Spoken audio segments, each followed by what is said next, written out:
From the shadowed peaks of the Salt Lake Valley to the mist-covered banks of the Hudson Valley and all across the globe, the signal drifts through the night. This is Midnight Signals.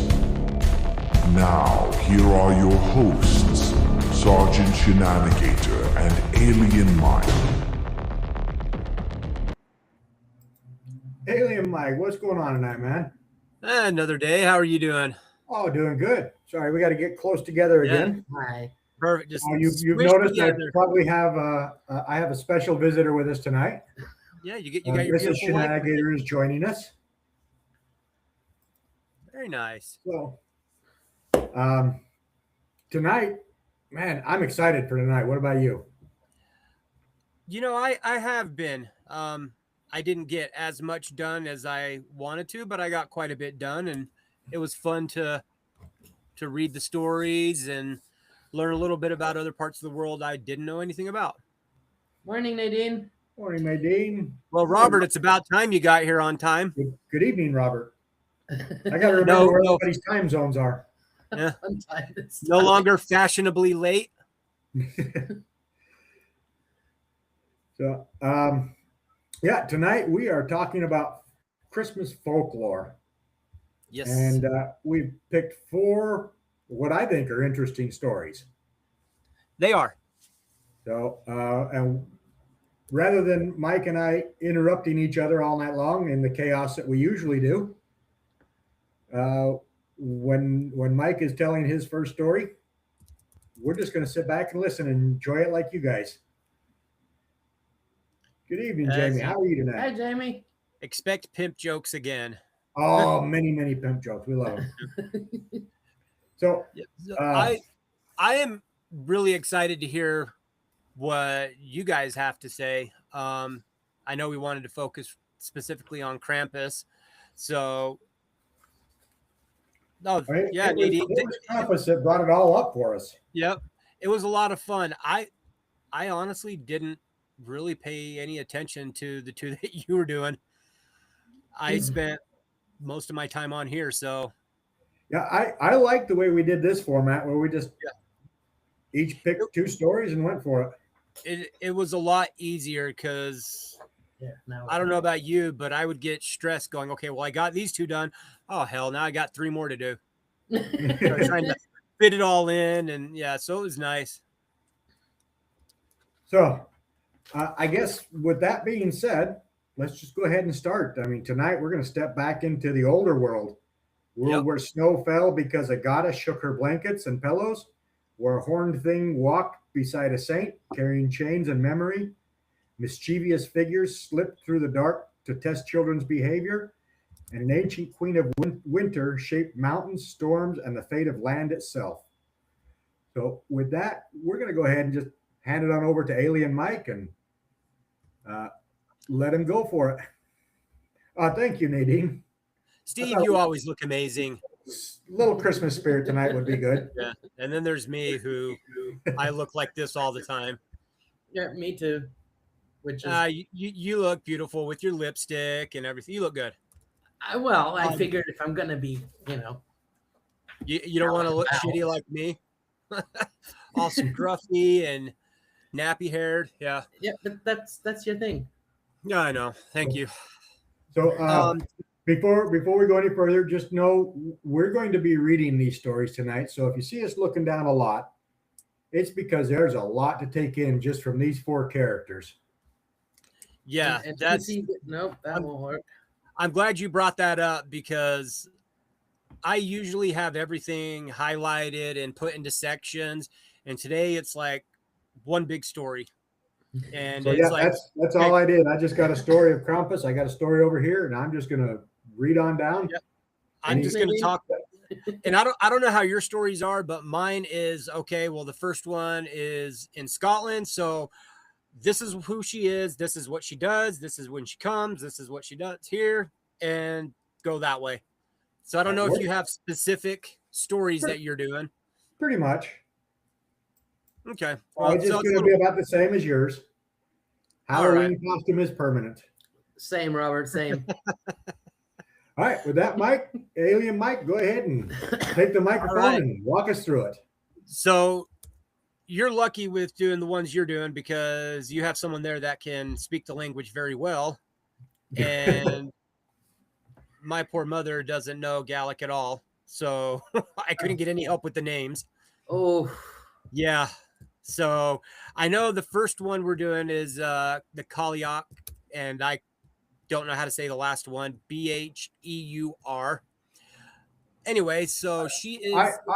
I had somebody try and help me with that, and they said it was basically Vay. Vay? Vay. Pronounced V-A-Y. See, and that's. But I don't know if they're pulling my leg. No. That I don't know about that. That one just looks. Yeah. Yeah. So I'm just. So we'll apologize if we screw names up tonight, because we're going to. Oh yeah. Except for her. Yeah. Exactly. So I'll give a quick little thing about this one, and I'm just going to say Cailleach. It's a powerful and ancient figure from Scotland, Gaelic folklore, especially tied to the Highlands and Islands of Scotland. She's best known as the hag goddess of winter, the mountains, and the wild landscape in the area. The meaning of Cailleach is old woman or hag in Gaelic, and her role in it is the personification of winter, the storms, and all the harsh weather of the area. She's both destructive and protective, and she shapes the land, but also guards it. She's often described as a blue or gray-faced giant woman with one eye, wild white hair, and iron teeth, carrying a hammer or a staff used to create the mountains and control the weather. She is the winter bringer, and her arrival marks the start of winter. She unleashes snow, frost, and storms, and is said to freeze the ground so vegetation cannot grow. As far as the shaper of the land, the mountains and hills were formed when she dropped stones from her apron and struck the earth with her hammer. Many Scottish landmarks are attributed to her creation, which that really threw me off that my mom wasn't interested in this because they're looking at buying a house on the Isle of Skye. So that was a big area where she's prevalent. She is the guardian of the wild, protector of deer and wild animals, but also punishes hunters who take more than they need. She embodies the untamed and natural world. Her seasonal cycle: in winter, she rules the land. Spring, it's often March 25th. She loses her power. She either turns into stone or transforms into a young woman. In summer, her influence fades away as nature and the growth returns. In some of their traditions, she renews her power by drinking from the well of youth or gathering firewood. If the weather is bad, it means she's stocking up and preparing for a long winter. I found it interesting that it wasn't just in Scotland. I don't know, Steve, if you found that it was in Ireland and a few other countries as well. I did. Okay. Let's see. Let me find out where I'm at here. And while you're finding out where you are, there actually is a reason that she made it to Ireland. That's because what's the reason? I didn't. During the war between Scotland and England. Okay. Anybody that was wanted in Scotland, they would take off to Ireland to hide from the British. Yep. Okay, that makes sense. Sorry, we learned that by from one of our Scottish bagpipers. Scottish? What do you mean Scottish bagpipers? One of the Wicked Tinkers actually told me that story the first time. Mr. Aaron Shaw. Yep. Where are they from? I know it's kind of sidetracked. Where are California. They're from California. They're from here? Yep. Actually, Tiki lives in Utah. Tiki lives in Utah. Oh, I thought they were from Britain, somewhere in Britain. Nope. Dang. CJ's in Bakersfield. Tiki's in Utah. And the other two are in California, in LA Valley. That's interesting.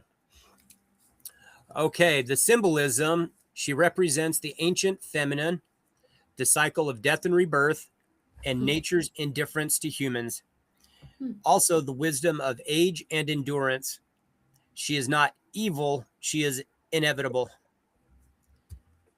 And then I've got a traditional like timeline of her. Late autumn is her awakening. From October to November, when the land grows cold and barren, she awakens from her summer rest. First frost and early snow are signs of her return. She begins shaping the winter landscape with wind and ice. Early winter is her ascendancy, and that's December. She fully claims the land. Snowstorms, long nights, and frozen ground mark her reign. She is said to ride the storms and strike mountains with her hammer. Wild animals fall under her protection then. In midwinter, January is when she rules the most, and that's when her power is at its strongest. Deep snow and violent weather are attributed to her movements. She tests humans for endurance and respect for nature, and those who overhunt or disrespect the land face her wrath. The whole snow thing kind of got me, because everything I've talked to with my mom about it, it doesn't snow a lot there at all. Even in the highlands, there's not a lot of snow. But historically, it did. Did it? Yeah, back in the 16, 17, early 1800s, it was a lot of snow back then. I did I'm not know hoping that. your mom wasn't alive to see that. Yeah, I hope not. I mean, she's old, but I don't think she's that old. I doubt it. Yeah. Late 1400s, early 1500s was their little ice age. There you go. Oh, okay. Yeah, I never knew that, honestly. I always thought it was, I knew they had some snow there, but not like we have in Utah. No. Yeah, the snow you have in Utah right now? Yeah. That's the snow they have. Oh my. I am so mad about this. It was like 50-something degrees today. Same. I was out at 8:30 this morning, and it was 56. Mm-hmm. Like, what the hell? This is not winter. All right. Sorry, our fire department's going by again. That's the third time I've heard them. It's bad today for some reason. Anyway, back to the story. Yep. Okay, late winter is the gathering in February. She begins gathering her firewood. Bad weather in February means she's preparing for a longer winter. Calm or mild days suggest her power is weakening. She may appear in disguise as an old woman near remote places. And at the threshold of spring, March 25th, is a pivotal date, and that's the day of Cailleach. She makes one final effort to extend winter. If the weather is stormy, she has succeeded. If it's fair, she's failed, and her reign ends. Spring is her defeat and transformation. Late March to April, she loses her power. In some traditions, she turns to stone. Many standing stones are linked to her. Transforms into a young maiden, sleeps until the next winter, and grass begins to grow, and animals return. Summer is her absence, and that's May through September. She's absent and dormant. The land is ruled by warmth, fertility, and growth. She exists only as a memory, stone, or a legend. And then in late September, as days shorten, whispers of her return begin, and the cold wind marks the start of her journey back into the world. And that's what I had on her. Nice. I like that. So I hope it was okay. A little bit short, but it kind of ties in with where we're going next. Yeah, they kind of have something in common there. Yeah. So now that I read it again, I actually want to do a little more research on this, because I know a big thing in Scotland is the cairns that are up everywhere, where all the stones they stack everywhere. So I'm wondering if that has some relation to that. It might. And the standing stones, they're everywhere too. Yeah, I mean, we changed this last week so fast that, even Krampus, who we all know and love, there wasn't enough time to do a ton of research on. No, and I mean, I like this format. I really do. I think the next time we do something like it, we should shorten the amount that we do. Yeah. That way we can spend more time focusing on one or two items. Yeah, maybe next holiday season we'll do folklores from Thanksgiving to Christmas. I think that'd be awesome. Yep. All right. So which one are you doing next? So now Mrs. Shenanigator is going to talk Frau Holle. It's Frau Holle. See, I knew I was going to get corrected sometime tonight. I've got nobody here to correct me, so.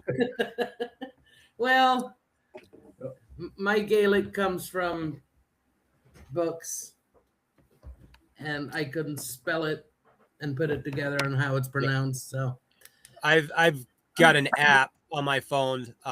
So whenever I type to like Carl in Sweden, I can type it in English and just hit the translate button. It puts a whole new keyboard up, and so it'll send it to him in Swedish. So it does Gaelic as well. So I may need to start working on that. Yeah, the pronunciation is the part that's that gets me every time. See, even Nadine agrees with us. Yeah, it is. All right, Frau Holle is the old mother of winter. I did not get to know her as that. I only knew her as a fairy tale person. Long before Christmas lights. Yeah. Before stockings and hymns, before anyone ever tried to tame winter with tinsel and sugar cookies, there was Frau Holle. She did not arrive with sleigh bells, she arrived with snow. The oldest layers of Germanic folklore, older than Christianity, older than written language. Frau Holle was not a fairy tale godmother shaking out pillows. She was a cosmic force, a keeper of seasons, a judge of human behavior, and the guardian of the boundary between worlds. That's not how I knew her. Her name appears in many forms: Holle, Hulda, Pashta, and later echoes of her linger across Europe under different masks. Essence remains the same, an ancient female power tied to winter, fate, and domestic order, and the dead. She's not sweet, she's not cruel, she's correct. The ancient mother, Frau Holle, likely began as a pre-Christian earth and sky goddess tied to fertility, weather, and the cycle of death and rebirth. Her realm was not merely the snow-covered ground, but the cosmic spindle, the turning of the year itself. The spindle is also in the fairy tale. Spinning and weaving were sacred acts in her domain. Threads were not just cloth, they were fate. That ties to the Greeks. Mm-hmm. To spin poorly was to invite disorder. To spin well was to honor balance of the universe. This is why Holle rewards the diligent and punishes the lazy. Okay, that's in the fairy tale. Not as moral lessons, but as cosmic maintenance. Order matters, effort matters. Balance must be preserved. Very German. Mm-hmm. Very, very German. When winter comes, she does not kill the land. She puts it to sleep. Snow in her mythology is not death, it's a blanket. That's why she shakes her blankets. The Other world. The other world between the well. In the famous Grimm tale, a girl falls into a well, enters Frau Holle's world. This detail is older than the story itself. Wells, springs, and deep waters were ancient gateways, or wormholes, portals to the other world, the realm of spirits, ancestors, and gods. Frau Holle's home exists beneath reality, not above it. She rules a liminal space, a crossroads between life and death, waking and dreaming, autumn and spring. This makes her a psychopomp. It's a guide of souls. Oh, okay. A guide of souls. Did you say a psycho pimp? Pump. Pimp would pump. be better. I was using a thesaurus. In some regions of Germany, it was believed that unbaptized children, the restless dead, or wandering spirits traveled with Frau Holle during winter nights. Snowstorms were not weather events, they were processions. Okay, makes sense. When the snow fell thick and silent, people whispered that Holle was traveling. Mother of the dead, guardian of the children. Unlike later Christian interpretations that softened her image, every folklore presents Frau Holle as both protector and punisher of children. You have a message. I have a message. So good to see you, Sue. From Hi, Ma. She rewarded the obedient and hardworking. She punished the negligent. Very German. She abducted those who disrespected the order of things. Children were warned that Holle would peer through windows during 12 nights of Yule, not to terrify them senseless, but to remind them that the world was watching. This theme repeats across Europe, and this is where Frau Holle stops being a single figure and becomes a network, the Sisterhood of Winter. Across Europe, different cultures remembered the same ancient force under different names. Baba Yaga in the Slavic lands. In Eastern Europe, particularly Russia and the Slavic regions, Frau Holle finds a terrifying sister in Baba Yaga. She lives deep in the forest in a house that stands on chicken legs. She flies in a mortar, sweeps away her tracks with a pestle, and devours the unworthy. But beneath the horror, goodness. Jeez, is familiarity. Like Holle, Baba Yaga lives at the end of the world, guards secret knowledge, tests travelers, rewards respect, punishes arrogance, is associated with winter, darkness, and death. Baba Yaga is not evil. She's an initiation. Is that it? Initiation? That's what it says. I mistyped it. Yeah, what's it supposed to say? Intimidation? I can't remember, but probably intimidation. This is what happens when I'm trusted to type things. At least you made it big enough. Those who approach her correctly leave transformed. Those who don't leave. Many folklorists believe Baba Yaga is the raw, untamed Eastern expression of the same Indo-European winter goddess, less domesticated, less softened by later Christian morality. When Holle blankets the land, Baba Yaga strips it bare. And there's La Befana in Italy. The winter goddess survives in gentler clothing as La Befana, the old woman who flies on a broom delivering gifts to children on Epiphany.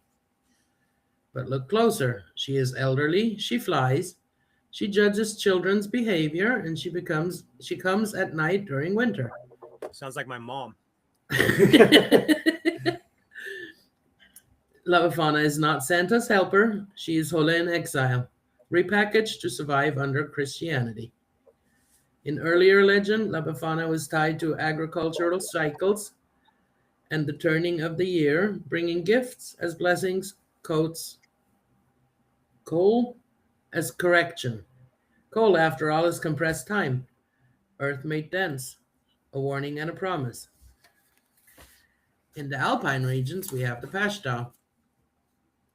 In Austria and Bavaria, the darker sides emerge as Pashta, leading of the Pashten, masked winter spirits who roam during the 12 nights. Pashta was feared. She punished lazy spinners by slitting their bellies open and stuffing them with straw. Not metaphorically, mythologically.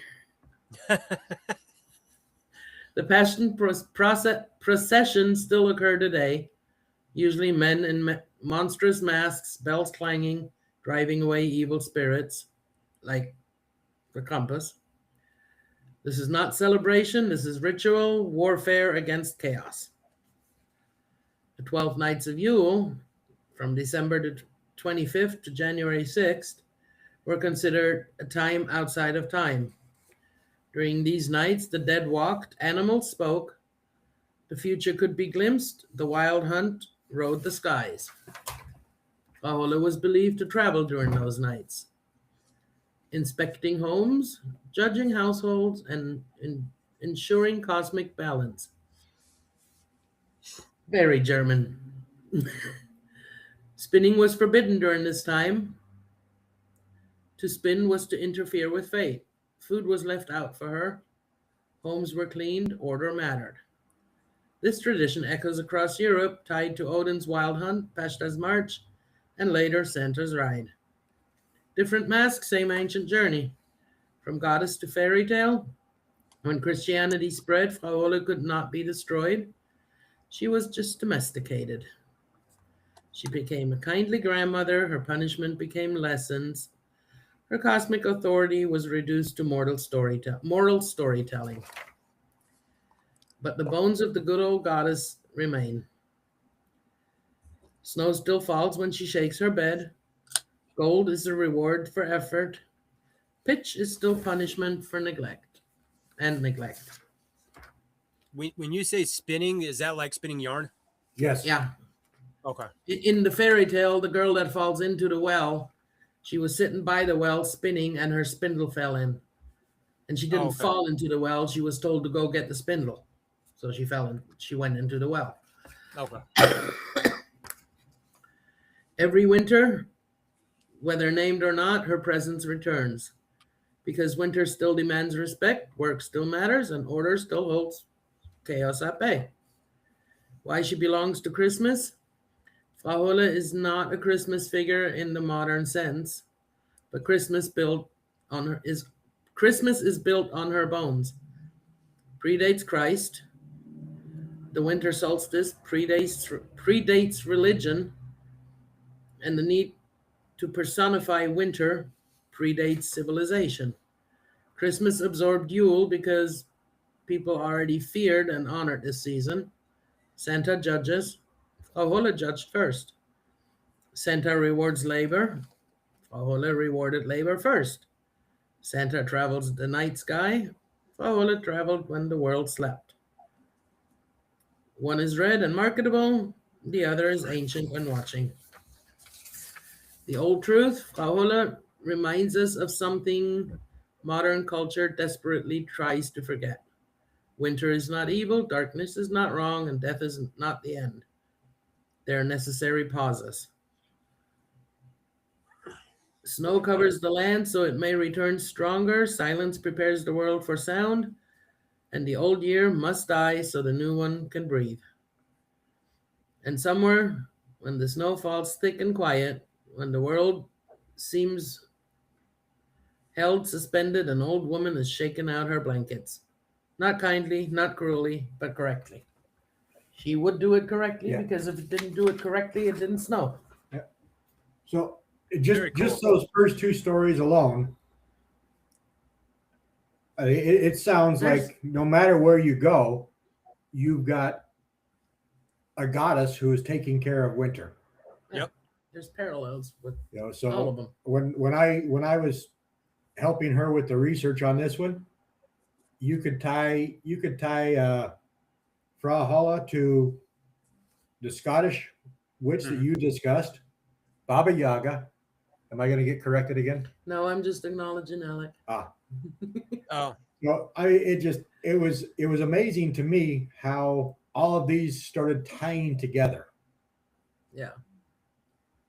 I knew about the Pashta and Frau Holle because I researched the Pashta last year, but I didn't think of the Baba Yaga and Bafana tying them together. So, all right, that is our good German winter goddess. So I'm glad you're the one that did that because I would have slaughtered those names. It's really easy. Yeah, when you're born and raised in Germany. I mean, I know I was born there, but hell, I was there for like 6 weeks. Yeah, that doesn't infuse the language. Right? A Scottish or British accent is really easy when you're born in Scotland or United Kingdom. No, it's still fairly easy. Lilith, hello. How are you this evening? Lilith. Yeah, it's still fairly easy. You just gotta concentrate. We're not doing my Scottish accent. Please don't. I will be canceled. All right, Mike. That leads you to wonderful Iceland. Yes, this one I could not stop laughing when I was. I don't know if you read anything about the different lads. I think I actually posted on Facebook You did last year about the winter lads. Oh, did you? And yeah, you cannot stop laughing. No. Yeah, it was hilarious to say the least. So I know I'm not even gonna try to say the names. So I've got it all typed up in the chat. So I'm just gonna hit send when I get to it. And then you guys can read it for yourself. I'll do the so-called, I guess, the American English version of it. The American names are perfect because I'm not about to try and start pronouncing those. They got too many vowels and letters I've never seen before. Yep, pretty much. It's not that bad, but I'm not going to try. No. All right. The Yule Lads are mischievous figures from Icelandic folklore tied to the Christmas season. Rather than a single Santa Claus, Iceland traditionally has 13 Yule Lads, each with a distinct personality and prank. Now, in my research, I saw some that said there was 13 and some that said there was 15. Did you come across that at all? I did. I went with the traditional 13 when I posted. That's what I was going with. Yeah, it could be 15, but it seemed like the majority of everything leaned towards just the 13. Yeah. Okay. So they are rooted in medieval Icelandic folklore. Originally, scary trolls used to frighten children into good behavior. Over time, especially by the 18th and 19th centuries, they softened into playful little tricksters.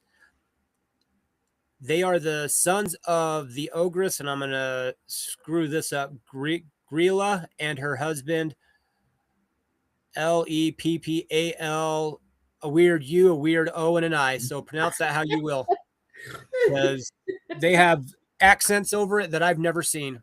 Mm-hmm. And then their terrifying pet is the Yule cat, which I'm not about to try that one either. Yola. Who eats? What'd you say? Yola. Yeah, it's Yola Katerin.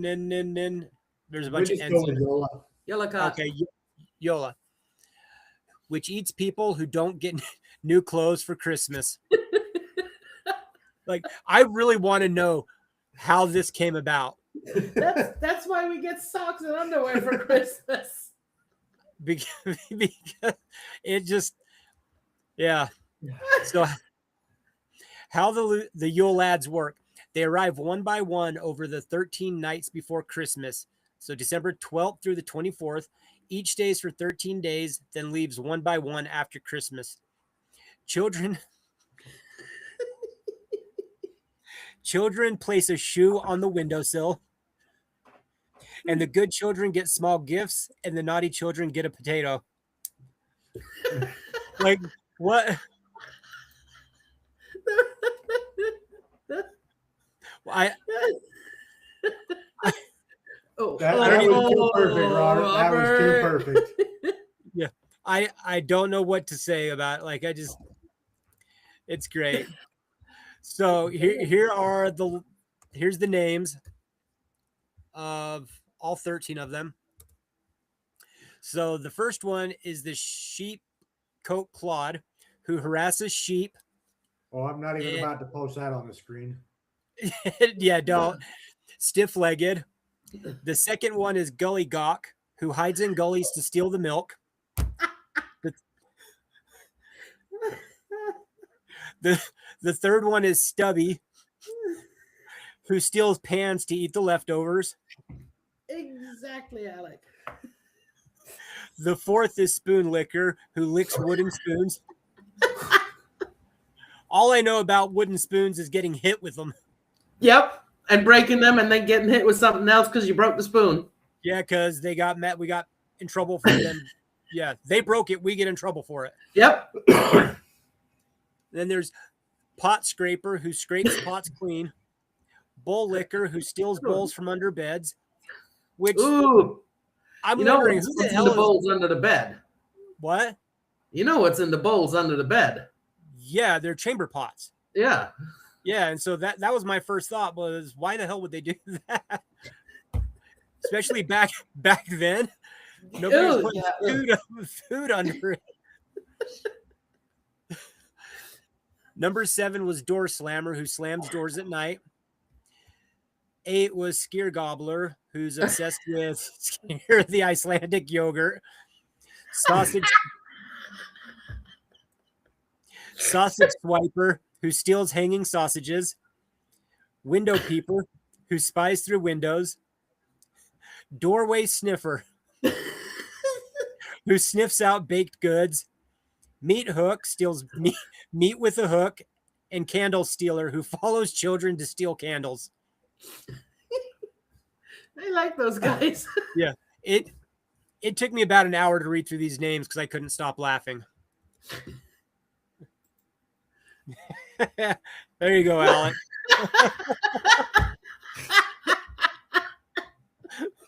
This is why I was hoping we'd go with the Yule Lads. I know exactly who you're talking about. Yeah. Okay. And that's the best yogurt I've ever had. Oh, it's so better good. than Greek yogurt. Yes. Yeah, it's good. Okay, today they're dressed like Santa Claus. They're featured in parades, songs, and Christmas marketing. They're still mischievous, but mostly friendly and humorous. Okay, their nightly arrival and timeline. Sheepcoat Claude arrives on December 12th. Yeah, I do. Yeah, I'm just reading these names again. I encourage anybody go out and research these guys. They're hilarious. They're very good.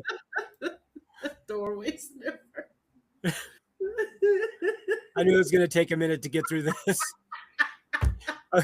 And he leaves on the 25th. He's the first to leave. He slips back into the mountains after Christmas. Gully Gawk leaves on the 26th and returns to his gullies and ravines. Stubby leaves on the 27th, and he leaves behind the empty pans and kitchens.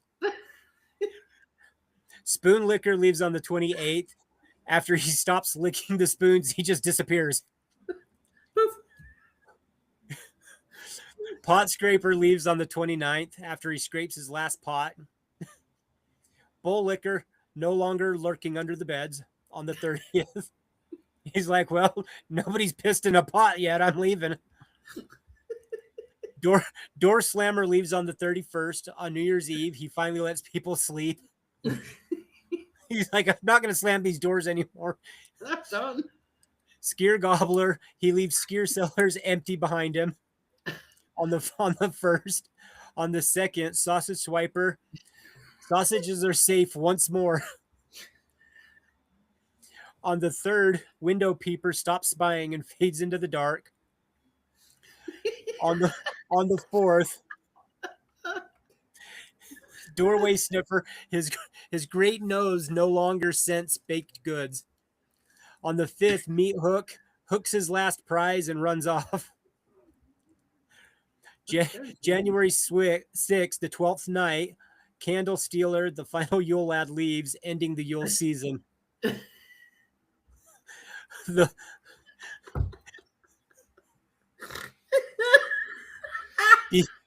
December comments for later. I can't even take it. I'll have to phone downstairs. Okay, I'm reading these comments now.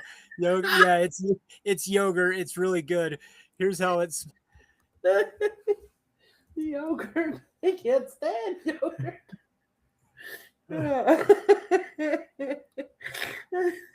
Tonight on Strange Icelandic Fetishes. Tune in to the 13 Yule Lads. Thank God, I thought Doorway Sniffer would never leave. I thought you said pole liquor. This is horrible. Oh my God. Oh, don't cry, Mikey. Holy shit. I'm telling Mike not to cry. I'm tabbed out trying to read stuff, and all I hear is Sue laughing.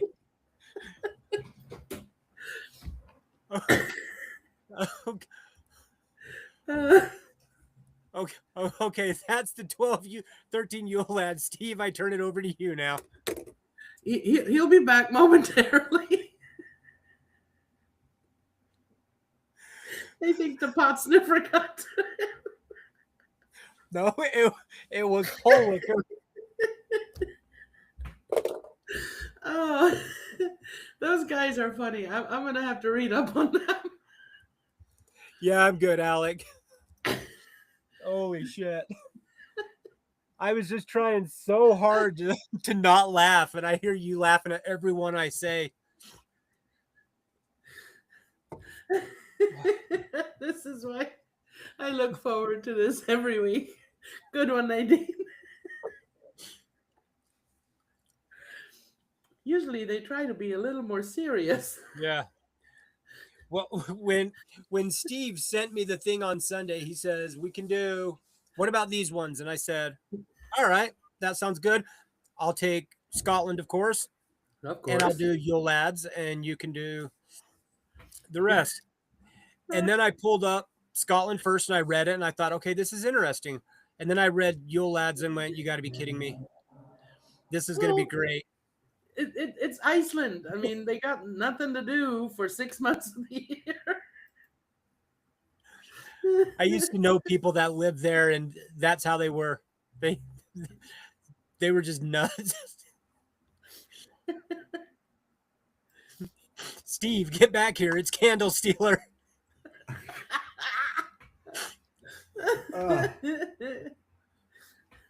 So yeah, last year. Not yet.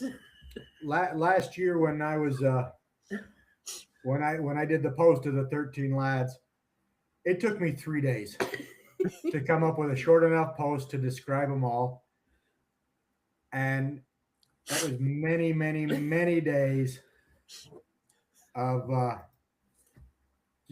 dying of laughter. Yeah. I mean, this is what it's said they do. But then you start reading different regions of Iceland and what the 13 lads do. Yeah. And it just gets funnier and funnier. Yep. So it's a little bit different from Reykjavik to the other side. I was going to say this comes from, if I remember correctly, comes mainly from Reykjavik. Yeah. And so, yeah, I looked at a little bit, of the other areas, and I went, there's no way in hell I can do this. I'm not going to make it through. You did good. So if you guys want funny stories, start looking up the folklore all over Iceland on just these guys, 13, 15, however many there are. It just gets funnier and funnier. I'm going to actually try to find stories about them now. Oh. Yep. Big deep breath. Hold on. Which one was it? Hold on. I haven't even had a drink yet. Hold on. I got to find it. Where's the doorway sniffer with an enormous nose? Doorway sniffer sniffs out loud for a browed. I don't know how you say it. Another big something smelled especially good. He would find no matter how well you hide it. Holy shit. Okay, yeah, I can't read these right now. Yeah, Steve, I turn it over to you. All right. And I'm going for the most obvious that everybody already knows about. Just when you get to it, Okay. point and I'll say it. My wife is going to do the German translations, but we're going to get into what pretty much everybody around the world knows now, and that's Krampus. So before Krampus became a meme, before bar crawls, costumes, and Instagram horns, before he was edgy Christmas decor, Krampus was necessary. Krampus. What she said. Krampus. He did not exist to entertain. He existed to enforce. And before I go on to the story, I was always under the assumption that Krampus came about the same time as Saint Nick. He does. Actually, he's older. Oh, yeah. Yeah. And he had a very specific job before Saint Nick came along. So in the high alpine regions, Austria, Bavaria, Slovenia, and northern Italy, winter was not poetic. It was lethal. Snow isolated villages. Hunger was common. Children were commonly wandering, disobedient, and careless, which could result in their death. And in this area, there was no error, there was no margin for chaos. So winter was given teeth. Krampus has been described as a demon by the churches, and not just the Christian church, but he has been described as a demon, and he was not. At least not in the sense that we know. His name likely comes from the old High German Krampen, P-E-N. Yep. Which is claw, roughly. He belongs to a class of beings older than angels and devils. Spirits, guardians of wilderness, winter, and consequence. He is horned because horns mean wild, not evil.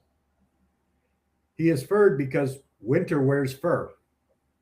He rattles chains because chains mean binding, restraint, control, punishment. Early Krampus was not alone. He was part of a roaming host of masked spirits that included the Passion, the Schachpasten, and other monstrous figures. They were not villains. They were ritualized fear. Hey, Colin, welcome. Hey, Colin, Merry Christmas, Colin. Happy Holidays, and congratulations on 1,500. That is amazing, man. Oh, yes, congratulations. I didn't know you hit 15. Yeah. I didn't even look at that. Oh, where are we at? Schachpasten. So the original job description, I should probably get over here in camera so you guys can see me. Yeah, you look so pretty. Thank you. Krampus did three things. First, he frightened children into obedience. Not metaphorically, literally. He carried birch rods to beat the disobedient. He carried sacks or baskets to take the worst offenders away. In the oldest tales, children taken by Krampus were thrown into icy rivers, carried into mountains, dragged into caves, or just plain never seen again. This was not meant to be cute. Later in life, he balanced St. Nicholas. Nicholas rewarded the good, while Krampus dealt with the rest. This pairing was critical. Krampus does not exist instead of kindness. He exists because of kindness, without consequences. Let me try that again. He exists because kindness without consequences collapses. Third, he patrolled the boundary between order and chaos during the Yule. So if he was in Iceland, he'd be watching out for those Yule Lads. So the 12 nights were dangerous. The world was thin, spirits walked, rules loosened. Someone had to enforce the structure. That someone was Krampus. When Christianity first popped up into Alpine Europe, it encountered a problem. Krampus could not be destroyed. He was too embedded in seasonal ritual, too useful, too feared. So the church tried three strategies. One was to demonize him. Alec, have a good night. Sorry. Oh, have a good night, man. Thanks for joining in.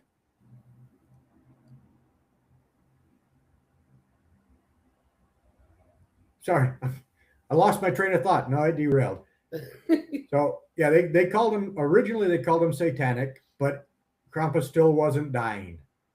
So then they tried to suppress him by banning processions, and that still didn't work. So third, they rebranded him and tied him to St. Nicholas. The third option worked the best.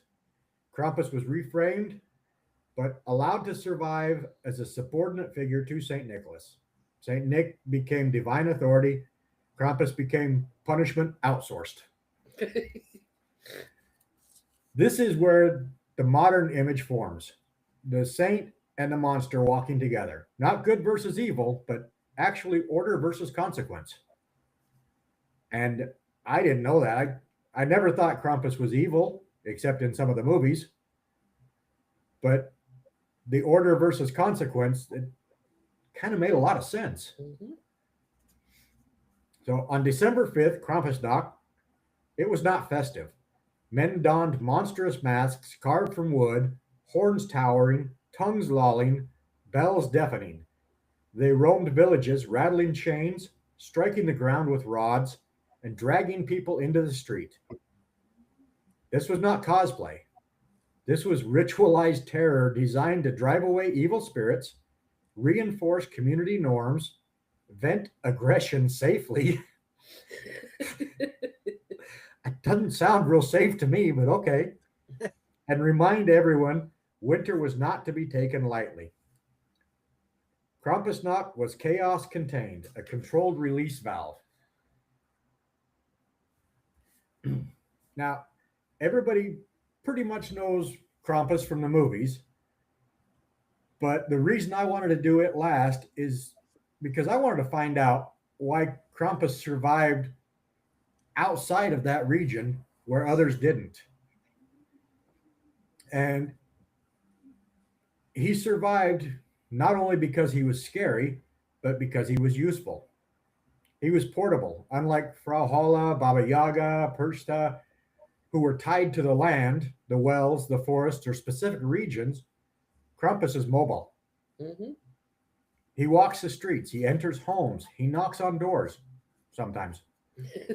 That makes him adaptable. And then we integrated him with Christianity instead of fighting it. So Krampus didn't oppose Christmas. He latched onto it. Most pagan figures were absorbed or erased. Krampus became the shadow of the saint. He didn't compete with Christ. He enforced behavior before you reached Christ. So even in the church back then, they kind of used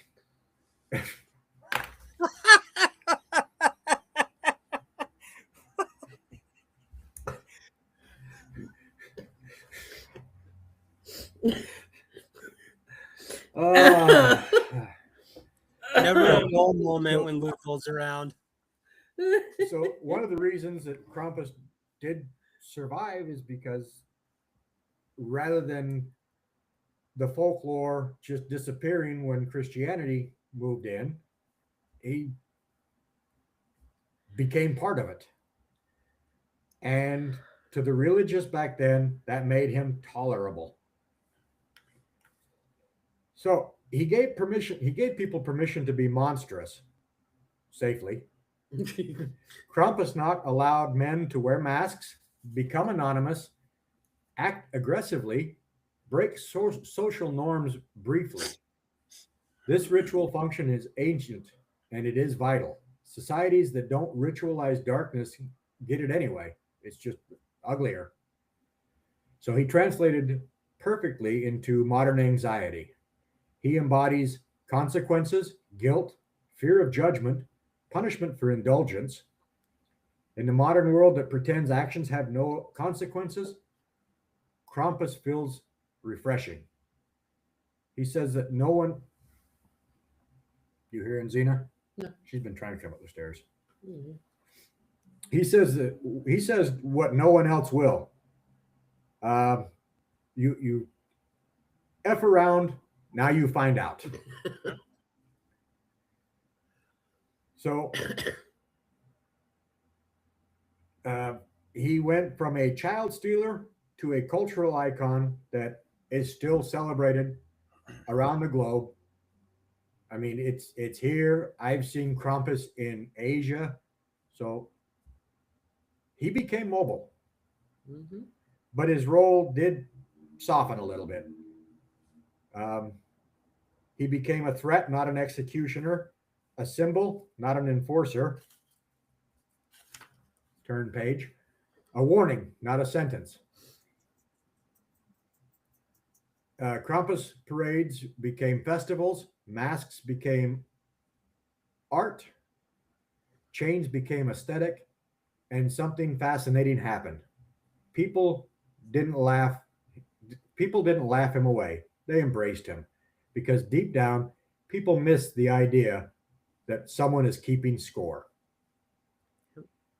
So I am one of the other reasons I brought Mrs. Shenanigator up here tonight was to make sure I'm right, because it went from beatings with birch or being thrown in sacks, which still happens a little bit, not as hard. But now on Krampusnacht, he comes around and he will deliver coal to your shoes if you didn't cut the list this year. And with that being said, I'm going to pass it over to Mrs. Shenanigator, who's going to tell you about a friend of hers. I would rather have coal in my shoes than a potato on my windowsill. After you hear what this story is, you'll definitely not want Krampus to visit you. You are welcome. I put you on the spot. I'm just so glad she's not watching. Hopefully. It's too much English. She won't. Oh, sorry. I think we missed Alec too, didn't we? No, he's right there. No, he's coming up. He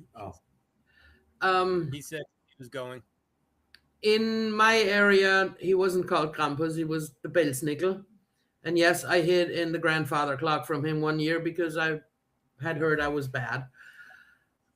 He did beat people. He did stuff them in a sack, and they were never seen again. And St. Nick, we put our boots out at night on the 5th because the good kids get candy. Belsnickel, or Krampus, puts coal in your shoes. Unless you're my friend. Don't mention names. My BFF. Known her since we were in our 20s. And her mother came over to Germany from Slovenia. And apparently their rules were a little bit different. If you were bad, you didn't get coal. You got pee in your boot. And her mother was just that evil and had convinced her that the water in her boot was pee, and she had been a brat, which I've known her. I can't picture it. I've known her for over 30 years. She's not ever. She's a darling sweetheart. I can't.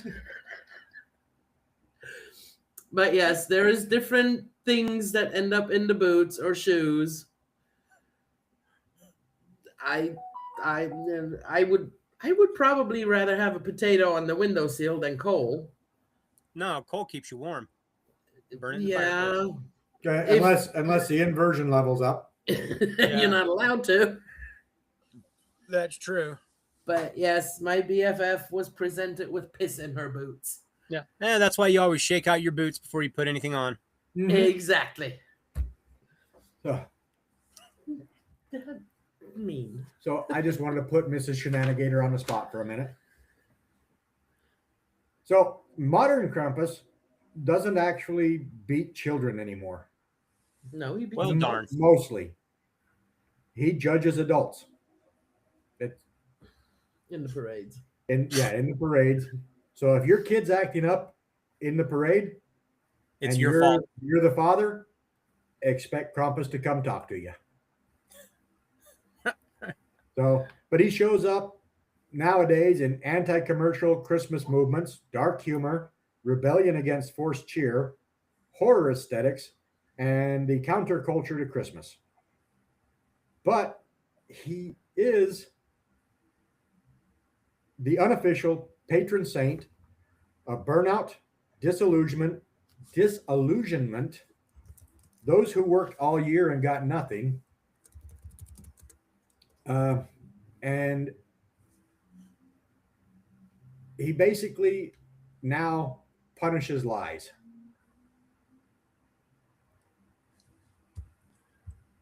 Punishes lies. Ever. So I better, Jordy, did you hear that? So I was really curious as to why. That's why I wanted Krampus to go last. I wanted to know why he survived when over here you don't hear a whole lot about the Yule Lads or Yeah. Frau Holle or the Scottish, the one that I'm not even going to ask about. Cailleach. I know they're starting to make the rounds now, but it seemed like Krampus survived all the way back to when religion first kicked off. So the very last thing I've got on here is he survived because he evolved with the fear, and he did move from physical danger to psychological pressure. He no longer drags you into the snow, officially. He sits quiet in the back of your head and whispers, "You know what you did." And that's why Krampus, I believe, has survived more than any of these other folklores. You know, I can see why they would, you know, even how he came about or why he came about. I get that. Yeah. But the Yule Lads, I'm just like, okay. Yes, Nadine. I would love to normalize the Yule Lads. Like, who was sitting around and went, okay, we got 13 days. What can we do to it just people in Iceland being drunk. Yeah. So pretty much. But yeah, I was actually shocked when I was doing my research because I've never heard the history of Krampus before religion. Mm-hmm. And then I find out that this was a way to keep kids safe during the harsh winters of the Alps. And I had never heard that before. That was actually very fascinating. And then I started watching the current Krampus parades on YouTube, and you just can't help but laugh at some of the things they do. Yeah. And the kids aren't getting any beatings on these YouTube videos. So you can just see the fear in their eyes. Yeah. It's like, have I been good this year? Yep. That was my reasoning that year. I didn't think I had been bad, but I had been told I'd been bad, and I wasn't going to chance it. So I hid. So I'm really going to my part-time gig where I get to wear this snazzy outfit. I want to learn more about all these folklores. It was a lot of fun. I mean, I'm sure Asia's got some great ones. I'm sure South America is incredible. I volunteer for Asia. But yeah, I'm going to learn more about these. I know Asia does. My daughter just did a whole thing on different Asian mythology and folklore for school. So I couldn't understand half of what she was saying because I don't know anything about it, but she was really into it. So that would be fun to do. Yeah. So that's pretty much all I got. That's all I had. All right. Well, I have more, but yeah.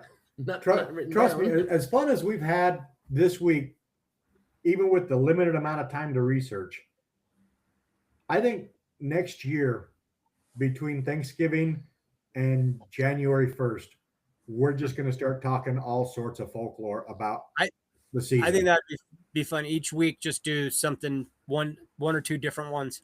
Yep. Yeah. Yeah.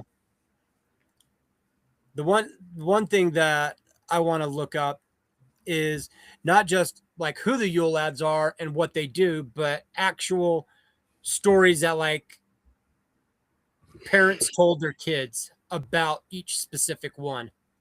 Nadine. Ours are all upside down mythology. Oh, is that where the upside down is from Stranger Things? Maybe. It's in Oz. Yeah, but Nadine, let's really look at it. Are you sure yours are the upside down? Our universe, or are we? Yeah, we might be backwards in the universe from what it really is, and we're the upside down. No, okay, so here's something I've seen on like YouTube and TV, but I've always been curious about. When we flush our toilets here, which way do they go when the water goes down? Clockwise or counterclockwise? It's clockwise, isn't it? Yeah. Nadine, when you flush your toilet, does it go clockwise or counterclockwise? I've always been told there it goes the opposite way. And I've always been curious about it. Thanks for asking. Get out of my brain. Actually, well, due to seasonal changes, depend. Is toilet sniffer on the back of it? You can't trust Google on that one. No, I'm not going to. Oh, I got to type on the right keyboard. Give me just 1 second. I got one thing to share with you, Mike. Yep.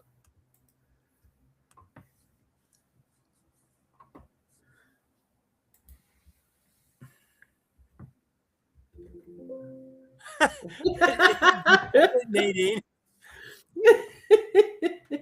Please do, but empty. Yeah, as long as it's just water. I've seen stuff about it, and I've always been curious, like, well, does it really, or are they just pulling our leg here? Well, let's see. Oh, no. I don't even, do I want to know? Oh, you know what? Hold on. I can't share from that screen. What is it? I've actually got your answer for you. I've looked and seen stuff on it, but I'm like, come on, does it really? I've always wanted to ask somebody who actually lives there if it really does. Yeah, because YouTube still can be fudged. Yeah. Oh, this isn't just YouTube. Wait.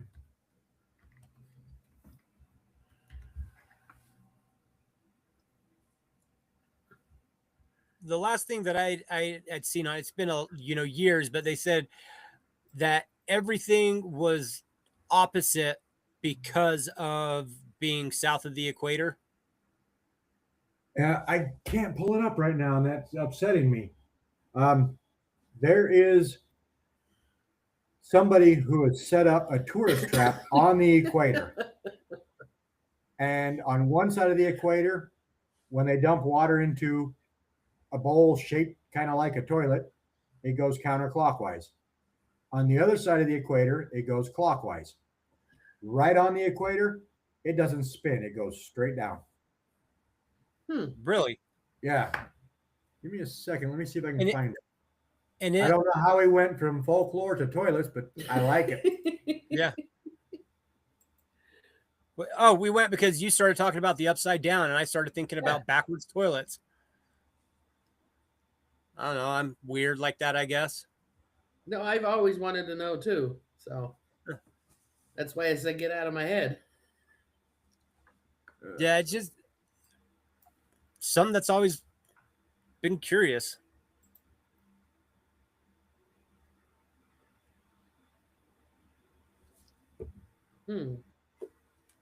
I said that. There it is.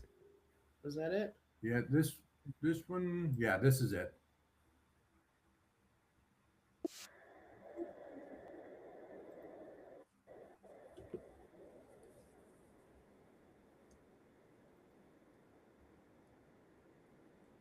Being a plumber on the equator.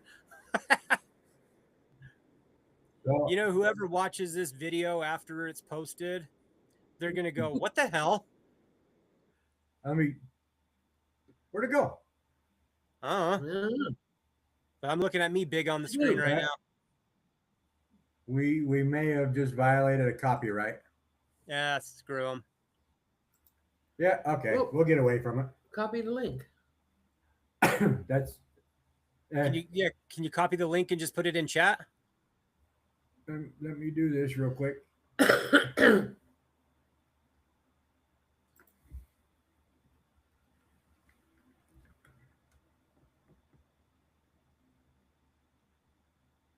Everybody's all quiet. You know, we're all waiting for the answer.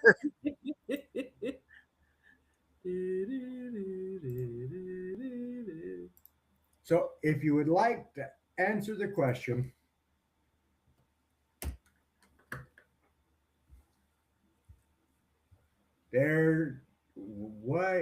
no. Don't click that link. That's the link to our. Yeah, that one will get you invited onto our show. Come on, one and all. Come on, Sarge. Control C first. All right. Click that link. I can't click that. It's a pretty long link. Wow, what are you doing to me, YouTube? YouTube is telling you not to fudge with them. You know what? I'm trying to embed it. If I had the right glasses on, I could see this stuff. Fourth link is the charm. There we go. Click on that link. All right, let's see this bad boy.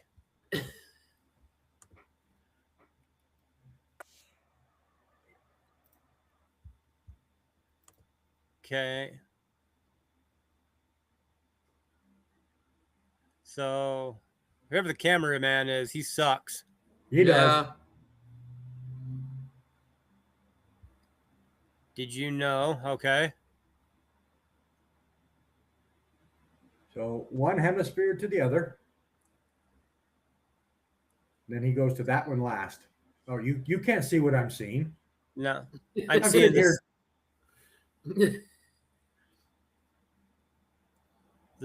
He's doing the southern hemisphere one right now. Yep. That I can see. Okay, so it goes counterclockwise.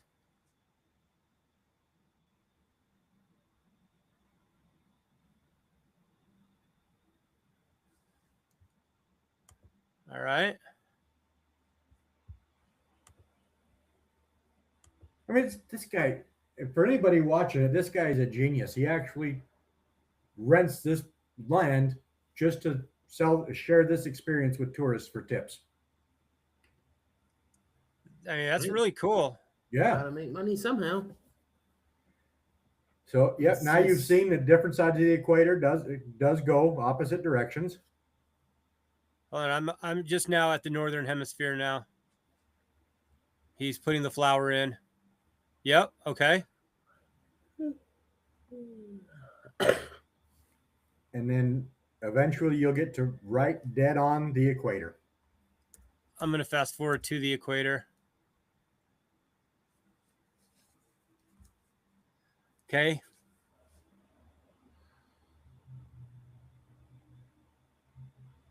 What's that for? 0 degrees latitude.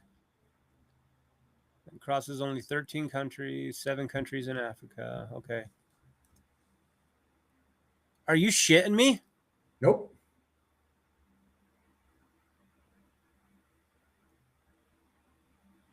Very cool. Huh.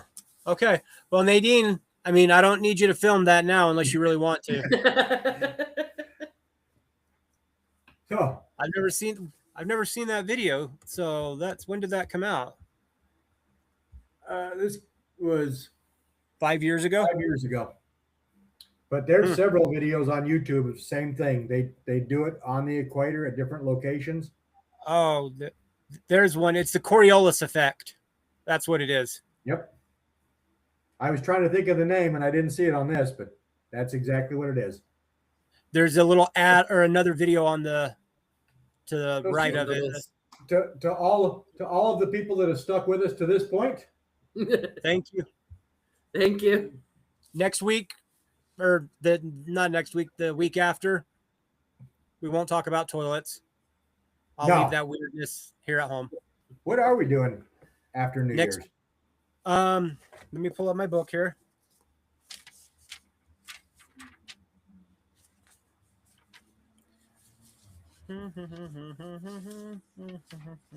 So while he's checking that out, so you guys came here, learned our little chaotic ideas of folklore across Europe, and then learned that toilet does flow different directions at the equator.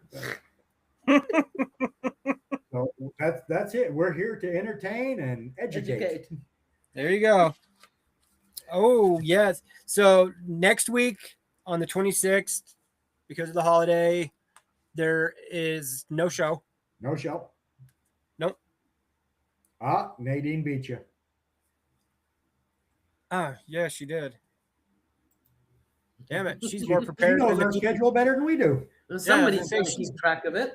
She's more prepared than the people who do the show. Damn. Hey, if we were ever prepared, Mike, it would not be this much fun. No. Now, if you want to watch something on time travel, multiverse, watch Seven in Heaven. I just watched that the other day. All right. I've seen it so many times. Great show. We will check it out. So, have you got nothing else, Alien Mike? I'm good for the night. Mrs. Shenanigator? I'm good. All right. I am good as well. Before we take off, wish each and every one of you a Merry Christmas, a Happy Yule, Happy Holidays, whichever way you celebrate it enjoyably, celebrate it safe. We will see you guys back here in 2026. Yep. And just know that we love and appreciate all of you. Before I disappear, I keep forgetting the most important things to say. Click like and subscribe. Click like and subscribe. If you The subscribe, little bell. hit that little bell. You're not going to be, I think you're only notified when we post videos. But in 2026, Alien Mike and I are thinking about posting some little clips throughout the week rather than just a Facebook post to let you know what's going on. Yeah, we'll definitely start working on that. Hit that bell so you're notified when new videos pop up. And with that, I wish each and every one of you an absolute amazing holiday season. And a happy new year. We will see you guys in 20. Oh, hold on. We got a question. Nothing next week? There is nothing next week. And then nothing the week after? Are we on January 2nd, or we take that day off too? No, January 2nd is time travel. Yep. Okay. So we just taken the next week off to enjoy time with family and friends, and then we will be back January 2nd. Sounds like a plan. All right. With that, we will see you guys in 2026. Have a good one, everyone. Bye. Bye. One of these days, I'll even figure out how to work this thing. I was about to say, and cue the out.